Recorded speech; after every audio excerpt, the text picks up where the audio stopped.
Guys, welcome back to my channel. இன்னைக்கு நம்ம என்ன பார்க்க பார்த்தீங்கன்னா BSc, BE, BTech which is better. எல்லாருக்கும் காலேஜ் சேர்த்துக்கு முன்னாடி இது ஒரு பெரிய கன்ஃபியூஷனா டவுட்டா இருக்கும். So don't worry, let's see in the video. So பார்த்தீங்கன்னா வந்து ஃபர்ஸ்ட் ஆஃப் ஆல் BScனா என்ன பார்த்தீங்கன்னா பேச்சுலர் ஆஃப் சயின்ஸ். இதில் வந்து நீங்கள் scientific background and persons research இதெல்லாம் நீங்கள் வந்து கற்றுக்க முடியும் BSc மூலமா. ஸோ வந்து இதில் தியரி பர்சன்டேஜ் எவ்வளோ இருக்கும் பார்த்தீங்கன்னா 60 to 70% வந்து நீங்கள் தியரி படிப்பீங்க. ப்ராக்டிக்கல் வந்து 30 to 40% வந்து நீங்கள் வந்து ப்ராக்டிக்கல் பண்ணுவீங்க. So the next thing is BE, bachelor of engineering. So engineering பிரின்சிபலை வந்து நீங்கள் தியரட்டிக்கலாக அப்ரோச் பண்ணுவாங்க.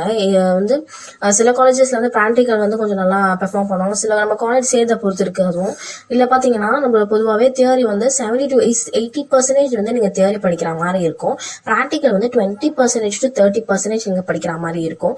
So the next thing is BTech. BTech is nothing but it's bachelor of technology. So வந்து நீங்கள் வந்து ப்ராக்டிக்கல் ஓரியன்டா இண்டஸ்ட்ரி ஓரியன்டா நீங்கள் படிக்கணும் அப்படி ஆசைப்பட்டீங்கன்னா கண்டிப்பாக அந்த கோர்ஸ் எடுக்கலாம்.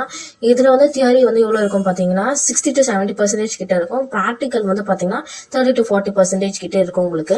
ஸோ நீங்க போஸ்ட் கிராஜுவேட்டும் பண்ணலாம். நீங்க BSc பண்றதா இருந்தா அஃப்கோர்ஸ் நீங்க வந்து போஸ்ட் கிராஜுவேட் பண்ணுங்க, அது ரொம்ப நல்லது. ஸோ இதுல எதுக்கு வந்து இன்டர்ன்ஷிப் ரொம்ப அதிகமா தராங்கன்னா BE-க்கும் BTech-க்கும் வந்து உங்களுக்கு இன்டர்ன்ஷிப் வந்து ரொம்ப அதிகமாவே இருக்கும். BSc-க்கு வந்து நீங்க வந்து BSc பண்றதோட நிறுத்தாம போஸ்ட் கிராஜுவேட் பண்ணும்போது உங்களுக்கு கண்டிப்பா அஃப்கோர்ஸ் நிறைய வந்து இன்டர்ன்ஷிப்ஸ் வந்து அங்க உங்களுக்கு அவைலபிளா இருக்கு. ஸோ என்னோட பெஸ்ட் ஒப்பீனியன் என்ன பாத்தீங்கன்னா BTech எடுங்க. ஸோ அதுதான் வந்து இப்போ ஸ்டாண்டர்டா இருக்கிற ஒரு கோர்ஸ். ஸோ அதை நீங்க எடுக்கலாம். உங்களோட ஒப்பீனியன் என்னன்னு பார்த்துட்டு நீங்க அதை எனக்கு கமெண்ட் பண்ணுங்க. That's it. Thank you from futuristic and Infotech.